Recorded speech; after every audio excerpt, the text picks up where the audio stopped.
अस्सलाम वालेकुम, कैसे हैं आप सब? वेलकम टू माय चैनल और बेकिंग सीखें। आज आप लोगों के लिए बहुत ही ज़बरदस्त रेसिपी लेकर आई हूँ केक रस की। अच्छा, ये रेसिपी मेरी बहुत ही प्यारी सब्सक्राइबर की फरमाइश पर है, जिन्होंने फरमाइश की थी कि मैंने एक जगह में केक रस खाए हैं, जिसमें जो है ना आलमंड्स आते हैं मुँह में, तो वो बहुत ही मज़े के लग रहे थे, तो वो कैसे बनाए जाएँगे? तो मेरे पे उन्होंने ट्रस्ट किया था, आज आप लोगों के लिए शेयर करूँगी परफेक्ट और ज़बरदस्त रेसिपी।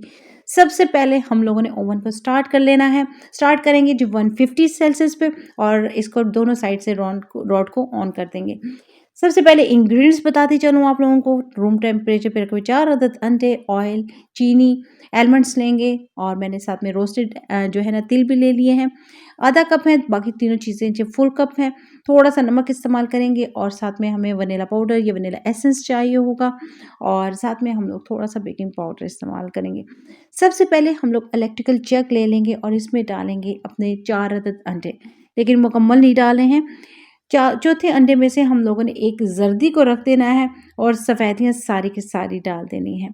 तमाम रेसिपी डिटेल के साथ आज आप लोगों के साथ शेयर करूँगी, तो आप लोगों ने स्किप नहीं करना है और पसंद आए तो बस लाइक, सब्सक्राइब और अपने फ्रेंड्स एंड फैमिली से शेयर करना है। रूम टेम्परेचर पे रखे हुए हमने अंडे लेने हैं। ये तमाम बातें सॉरी मैं रिपीट करती हूँ, लेकिन सिर्फ़ और सिर्फ़ उन व्यूअर्स के लिए जो आज मेरे चैनल पर न्यू हैं। पुराने व्यूअर्स ये तमाम बातें जानते हैं। ज़र्दी को रखेंगे साइड पर और फिर इसमें शामिल करेंगे हम लोग वनीला पाउडर 1 टीस्पून और अगर आप लोग जो है एसेंस यूज़ करते हैं तो उसकी 1 टीस्पून ऐड कर लीजिएगा। इस तरह से किसी भी चीज़ के अरोमा नहीं आती है। ठीक हो गया? इसमें शामिल करेंगे हम लोग हाफ़ टी स्पून नमक का। इसमें शामिल करेंगे 1 कप हम लोग शुगर का, 200 ग्राम्स हो गई। 1 कप जो है तेल का इस्तेमाल करेंगे या मेल्टेड घी, मेल्टेड बटर का और फिर इसको अच्छी तरह से ब्लेंड कर लेंगे। जो ऑयल है मैंने 250 ml यूज़ किया है और फिर अच्छे तरह से फ्लफ़ी सा मिक्सचर बनाना है, लाइट फॉर्म में आ जाए, चीनी मुकम्मल हल हो जाएगी और अंडे भी अच्छी तरह से। हाथों की मदद से भी आप लोग बना सकते हैं, हैंड बीटर का इस्तेमाल कर सकते हैं या इलेक्ट्रिकल बीटर का भी। तमाम चीज़ों से तकरीबन मैं आप लोगों को ये मिक्सचर बनाना बता चुकी हूँ। बिस्किट्स के लिए भी इसी तरह से बनता है और केक के लिए भी। मिक्सचर हमारा ज़बरदस्त रेडी हो चुका है। सबसे पहले इसमें शामिल कर देंगे अपने तिल, आधा कप मैंने तिल शामिल किए हैं। ये तकरीबन 60 टू 65 ग्राम्स बन जाएँगे और फिर इसमें शामिल करेंगे अपने आलमंड्स। आलमंड्स को आप लोग पीस कर मोटा-मोटा क्रश करके, आधा-आधा करके किसी भी तरह शामिल कर सकते हैं। अच्छे से मिक्सिंग कर लेंगे इन चीज़ों की। आप लोग चाहें तो आलमंड्स जो हैं वो स्किप भी कर सकते हैं या इसकी जगह कोई और ड्राई फ्रूट भी ऐड कर सकते हैं। सबसे पहले इसमें शामिल करेंगे अपना मैदा। मैदे को पहले से छान लेना है। 120 ग्राम्स का ये कप है और ये 2 कप हो गए हैं। अब मैं इसमें तीसरा शामिल करूँगी, लेकिन आप लोगों ने ये ध्यान में रखना है कि मैदे को छान कर ऐड करना है। ये 4 कप मैंने इसमें ऐड कर दिए हैं। इसके बाद इसमें शामिल करेंगे 8 ग्राम का ये पैक है बेकिंग पाउडर का। 8 ग्राम हम लोगों ने शामिल करना है बेकिंग पाउडर और इसको अच्छी तरह से हम लोगों ने मिक्स करते हैं, अपनी डो रेडी करनी है। अच्छा, डो रेडी करते वक़्त आप लोगों ने ये ध्यान में रखना है कि जब मैदा मिक्स करते जाएँगे तब तक उसको दबा-दबा के गूँथते जाना है, यानी डो हमारी जो है ना वो लम्स वाली एंड में नहीं होनी चाहिए। अच्छे से दबा-दबा के गूँध लेंगे और तकरीबन मेरे जो इस पार्ट में इस्तेमाल हुए हैं वो 4.5 कप हैं। 4.5 कप से मैंने अपनी डो रेडी की है। ज़बरदस्त सी, बहुत ही ज़बरदस्त बिल्कुल बटर की तरह मेरी जो डो है वो रेडी हो चुकी है। मैं इसको गूँध भी चुकी हूँ। साथ-साथ दबा-दबा के आप लोग गूँध लेंगे ना तो आप लोगों को मुश्किल बिल्कुल भी नहीं होगी। घर में केक रस बनाना बहुत ही आसान है और इसको डिवाइड कर लेंगे हम लोग 3 पार्ट्स में। जैसे मैंने बताया कि आलमंड्स को स्किप कर सकते हैं या आप लोग क्रश करके भी डाल सकते हैं, मोटे-मोटे कूटे हुए डाल सकते हैं, पीनट्स डाल सकते हैं, कोई भी चीज़। पेड़े बना लेंगे इसको और यहाँ पे आप लोगों ने कुछ चीज़ें ध्यान में रखनी है।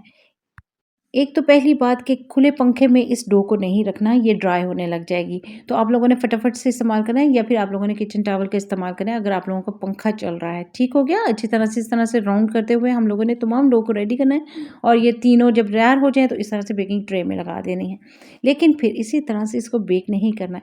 अच्छी तरह से हमारा ओवन जो है ना वो प्री हीट हो चुका है। इसकी हम लोग सबसे पहले अंडे की जर्दी लगाएँगे जो हम लोगों ने पास रखी हुई थी। रेसिपी परफेक्ट है, ज़बरदस्त है। आप लोग इसी तरह से आप लोग जो है ना रेसिपी को ट्राई कीजिएगा, आप लोग इसके रिज़ल्ट से हैरान हो जाएँगे। इसको अच्छी तरह से अप्लाई कर किया है मैंने अंडे की ज़र्दी, उसमें मैंने थोड़ा-सा जो है ना दालचीनी का पाउडर डाला था। अब इस जो हम लोगों ने डो है ना इसकी एयर निकाल देनी है इस तरह से पिक की मदद से। ये थोड़ी-थोड़ी सी इस तरह से हम लोगों ने सुराख करने कुछ-कुछ फासले पर। और ये काम आप लोगों के जब ओवन में बेक होते वक़्त ना बहुत ही अच्छी मदद देगा इसको राइज़ होने में। इसको हम लोगों ने तकरीबन जो है ना 30 मिनट देने और ये क परफ़ेक्ट केक की सूरत में आ जाएगा। थोड़ी ही देर गुज़रेगी, ये हल्के से ठंडे होने लग जाएँगे, फिर इसकी कटिंग कर लेंगे हम लोग। कलर देख सकते हैं, ना बहुत ज़्यादा डार्क है, ना बहुत ज़्यादा लाइट है। अब इसकी हम लोगों ने जो है ना फ़ोल्डिंग करके रख देनी है, इसकी थोड़ी देर के लिए किस तरह ये, इस तरह से बटर पेपर में। ये फिर ठंडे होंगे तो फिर हम लोग इसको काटेंगे। इसी तरह अगर काट देंगे ना तो वो भुरभुरे होंगे और फिर अच्छे तरह से दोबारा बेकिंग नहीं हो सकेगी। ठंडे करने के लिए ये तरीका आप लोगों ने मस्ट करना है। इसके बाद हम लोगों ने इस तरह छोटी-छोटी सी स्पेस के बाद इसकी कटिंग कर लेनी है।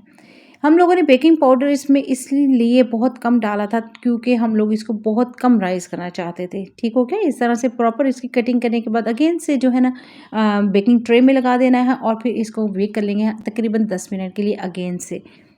इसके बाद हम लोग इसको दोबारा निकालेंगे, फिर अगेन से हम लोग इसको टर्न करेंगे, दूसरी साइड से बेक करेंगे तकरीबन अगेन से उसी प्रीहीटेड ओवन में 5 मिनट के लिए और ज़बरदस्त हमारे जो है ना केक रस रेडी हो जाएँगे।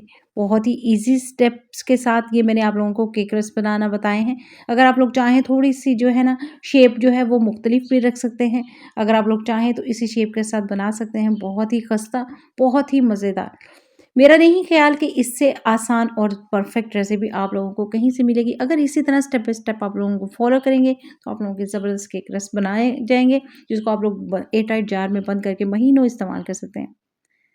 दुआओं में याद रखिएगा ताकि आप लोगों के लिए इसी तरह मज़े-मज़े की रेसिपीज़ लाती रहूँ। लाइक करना, सब्सक्राइब करना, अपने फ्रेंड्स एंड फैमिली से शेयर करना बिल्कुल मत भूलिएगा। दुआओं में याद रखिएगा। अल्लाह हाफ़िज़।